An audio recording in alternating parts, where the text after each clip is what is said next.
Oh. Décidément, tu débloques, mon vieux.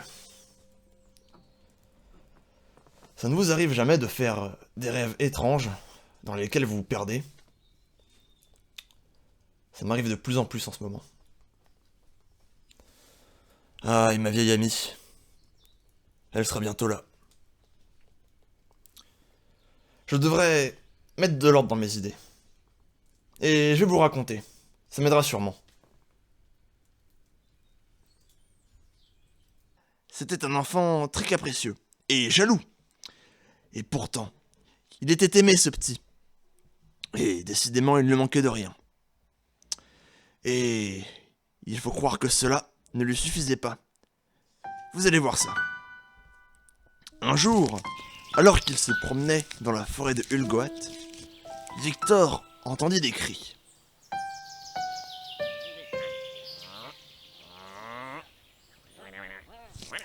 Ce n'étaient pas des cris d'enfants, ni des cris de vieilles femmes. Les voix hurlaient des flots de jurons que je n'oserais vous répéter ici. Bougardane Batté, répète-moi ça en face. Tais-toi, vieille charrue délabrée. Coprolite. Azen Gornek.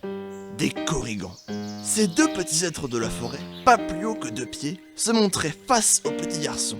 Quelle chance! Rares sont les fois où ces créatures se montrent aux humains. Ah, regarde, on est observé. Yep. Oh là, petit homme, que fais-tu là à nous observer sans façon? Je ne vous veux aucun mal, mais vous criez tellement fort que... Que tu es venu nous voir. Attends un peu. Maintenant que tu es là, dis-moi, trouves-tu normal que cette fripouille me vole mon pain? Voleur toi-même, ce pain tu l'as toi aussi volé à une corneille, pas plus tard que tout à l'heure. Oula, inutile de vous disputer. Tenez, voici mon repas, je vous l'offre. Oh, c'est vrai, humain? C'est pour nous. Vrai de vrai. Victor, plus fourbe qu'il en avait l'air, attendait quelque chose des corrigans. Petit homme, tu as été bon avec nous. Acceptes-tu d'être notre invité d'honneur ce soir? Oh, merci beaucoup, mais c'est trop d'honneur. Je peux pas accepter. Hein, bon, si vous insistez tellement... Yahoo! Je savais que tu accepterais! Ne perdons pas de temps alors. Allons-y tout de suite.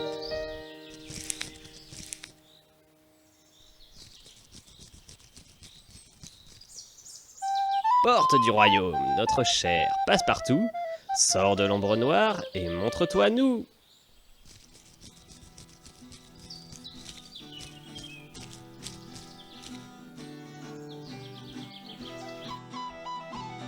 Lorsqu'il découvrit la grande salle du banquet, le gamin n'en revint pas.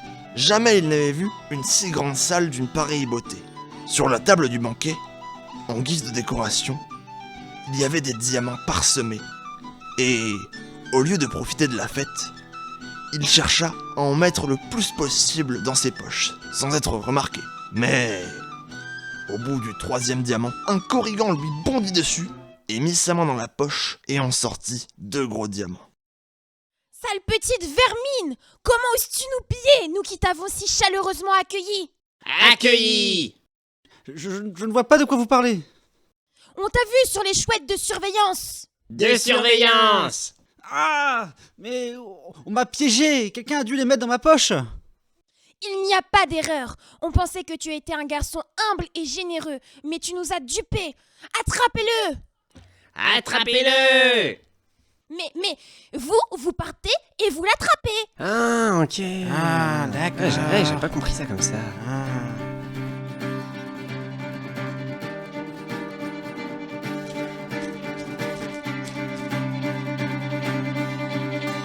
Essoufflé, Victor s'arrêta dans un bosquet et s'assigna un instant afin de reprendre sa respiration. Que va-t-on lui faire? Le manger, évidemment. Lui jeter des cailloux? Le chatouiller la peau de pied avec une plume. Victor entendait les corrigans s'approcher. Il était tétanisé. Tu n'iras pas plus loin, cancrelat. Attendez, je peux tout vous expliquer. Tu seras condamné à danser jusqu'à l'aube, et que ça te serve de leçon. Ah, mais Que faites-vous? Je ne contrôle plus. Allez, danse, saute, virevolte, petit homme. On a toute la nuit devant nous. Non.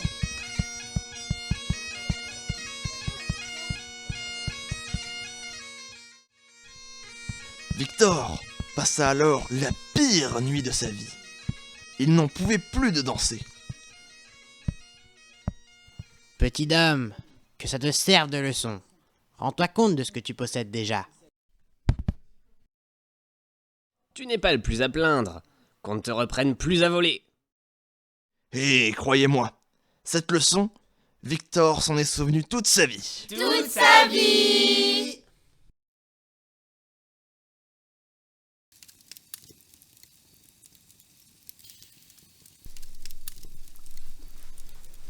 Vous trouvez ça absurde? Eh bien, pas moi. Une histoire, il faut la laisser subsister, la laisser s'imprégner, qu'elle devienne plus drôle, plus forte, et que sais-je. Vous savez, on dit souvent que les adultes, en grandissant, deviennent de plus en plus intelligents. Mais on oublie souvent de mentionner qu'ils deviennent de plus en plus tristes. Là, bien évidemment, je m'adresse à ceux qui disent à leurs enfants de faire ce qu'ils disent et pas ce qu'ils font. Mais pourtant, ces adultes qui préfèrent écouter les histoires des gens raisonnables, comme ils disent, devraient peut-être écouter les histoires des marmots. Ils auraient tant à apprendre.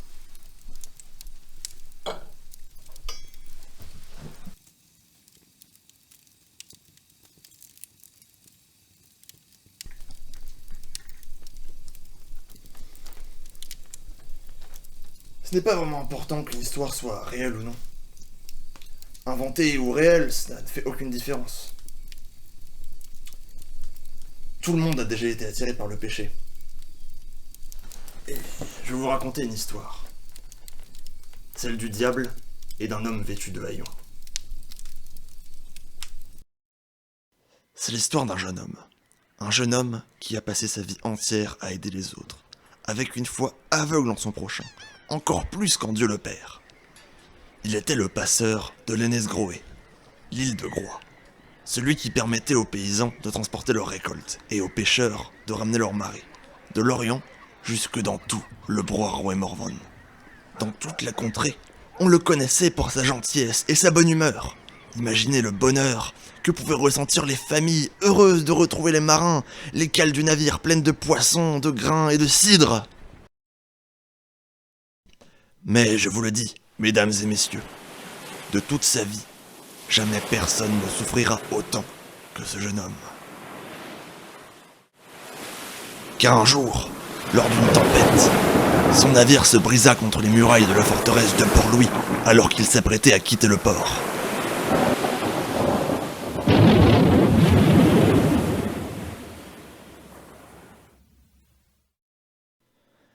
Toute la cargaison fut envoyée par le fond, ainsi que les marins présents dans le navire. Le passeur avait tout perdu. Son navire, sa cargaison et la reconnaissance des autres. Il était désormais devenu un paria, un banni. Mais quelle aubaine pour le malin, qui n'apparaît que face aux esprits les plus désespérés, et qui profite de leur peine pour assouvir ses besoins de violence. Seigneur, que puis-je faire? Je n'ai plus la force de reconstruire mon navire. Si seulement on pouvait me venir en aide. Je serais presque d'accord pour vendre mon âme au diable. N'aie crainte, mon jeune ami. J'ai entendu tes complaintes et je suis prête à t'aider. Toi, m'aider? Plutôt mourir que de laisser le malin embrumer mon esprit. Eh bien, je te propose mon aide et voilà que tu veux me chasser sans ménagement. Tu n'en aurais ni la force, ni la présence d'esprit. Tes paroles sont du poison, misérable. Disparais! Oh, j'en aurais presque peur. Allons, mon ami, nul besoin d'en arriver à de telles extrémités. Ne veux-tu pas aider à nouveau tes amis? Ne veux-tu pas faire le bien autour de toi? Comment le pourrais-tu sans ton bateau? Je ne peux pas. je ne peux pas m'associer avec le diable. Bien sûr que tu le peux. Il faut juste que tu signes ce contrat. Et demain, ton navire sera à nouveau à flot. Plus rapide et résistant que jamais. Même Lyre en personne n'osera s'en approcher. Non. Fais-le! Je suis ton seul salut de toute façon, misérable marin en haillons!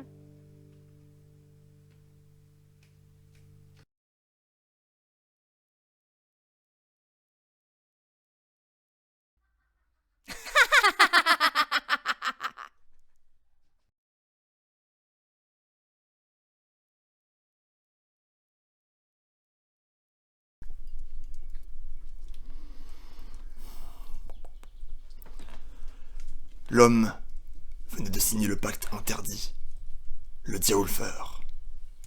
Son esprit était tenté par la peur et le remords. Et pourtant, il était si sûr de son salut en signant ce pacte. Cependant, en bon marin, il retrouva très vite ses esprits. Et comme notre homme était très pieux et très malin, il sut qu'il devait réparer son erreur. Et pour cela, il devait faire appel à une puissance encore plus forte que la diablesse. La première chose à faire était donc de sanctifier l'épave du navire, afin de le rendre incontrôlable par la diablesse une fois reconstruit.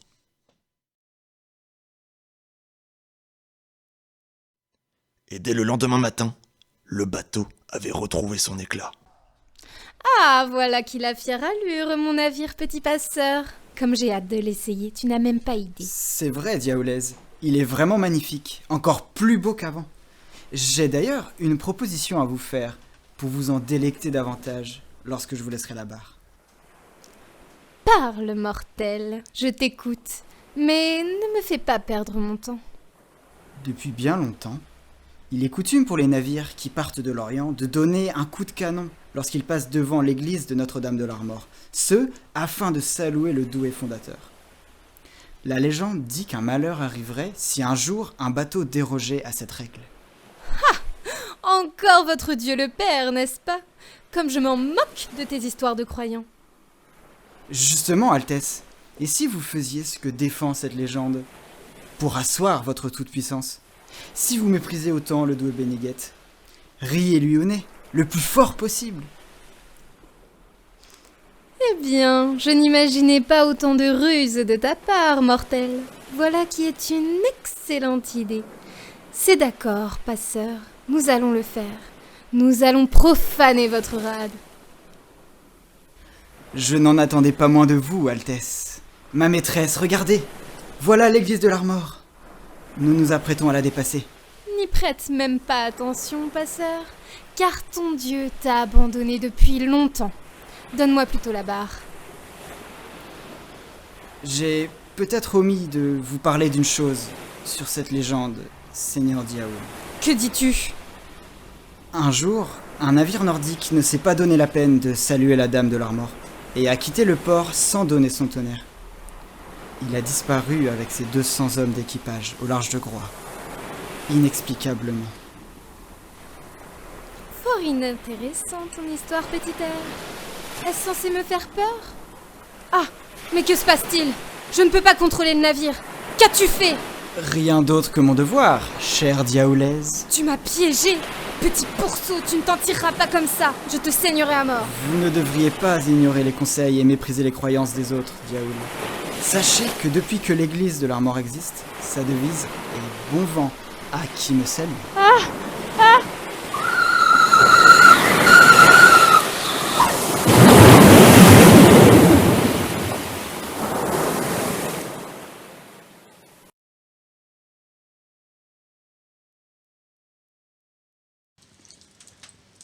Si je peux vous donner un conseil, n'ayez pas peur du diable. Comme vous l'avez vu, il est possible de le berner. Mais il existe une personne impossible à tromper. Je vais maintenant vous conter l'histoire de deux jeunes personnes, celle de Fanch et Aelia. Ils se sont rencontrés du haut de leur 19e anniversaire lors d'une fête du village. Fanch avait rejoint ses amis pour participer à cette fête dansante. À peine entré dans le village, son ami lui montra une demoiselle. Il regarda la foule qui l'entourait, quand il croisa le regard d'une jeune femme, d'une très belle jeune femme. Il décida de s'approcher de cette femme aux cheveux d'ange pour l'inviter à danser. Il n'eut qu'à tendre la main pour qu'elle comprenne l'invitation. Les deux jeunes gens se mirent alors à tournoyer, sans mots, les yeux dans les yeux. C'était comme s'ils s'étaient toujours connus. Leur danse, si fusionnelle, dégageait une aura, celle de deux âmes sœurs réunies. Depuis ce jour, ce jeune couple ne se quitta plus. Ils naviguèrent de fête en fête, jusqu'à même s'en inventer pour pouvoir danser sans s'arrêter. Ils se marièrent et vécurent heureux durant un long moment.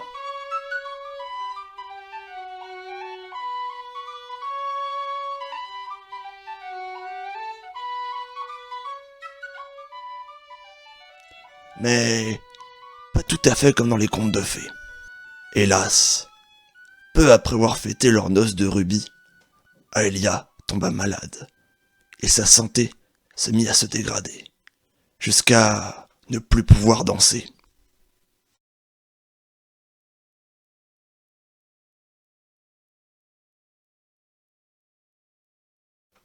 Fanch fit appel à tous les guérisseurs du coin, mais rien n'y fit.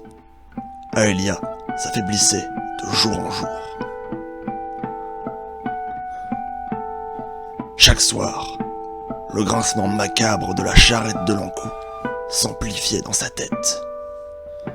Un soir de rage, il entendit l'insoutenable bruit des roues. Fanch n'hésita pas une seconde. Il prit sa femme et s'enfuit. Si l'encou ne trouvait pas Aelia, il ne pourrait pas l'emporter. Ainsi commença leur fuite infernale. Une fuite pour la vie d'Aelia. À chaque fois que Fanch entendait des signes de l'encou, il s'enfuyait vers un autre foyer, bien qu'Aelia s'affaiblissait. Arrête, s'il te plaît. Je n'en peux plus, Fanch. Je suis à bout. Fanch comprit la douleur de sa femme. Ils se mirent à danser. S'il te plaît, je n'en peux plus. Laisse-moi partir, Fanch. S'il te plaît. Je t'attends de l'autre côté. Je t'attends de l'autre côté. Je t'aime.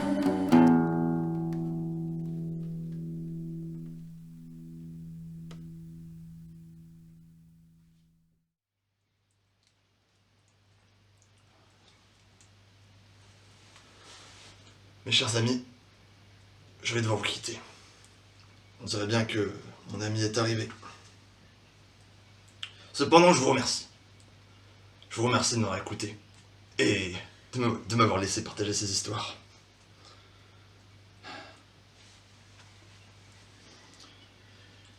Mais n'oubliez jamais que derrière chaque histoire, aussi folle soit-elle, il y a toujours un fond de vérité.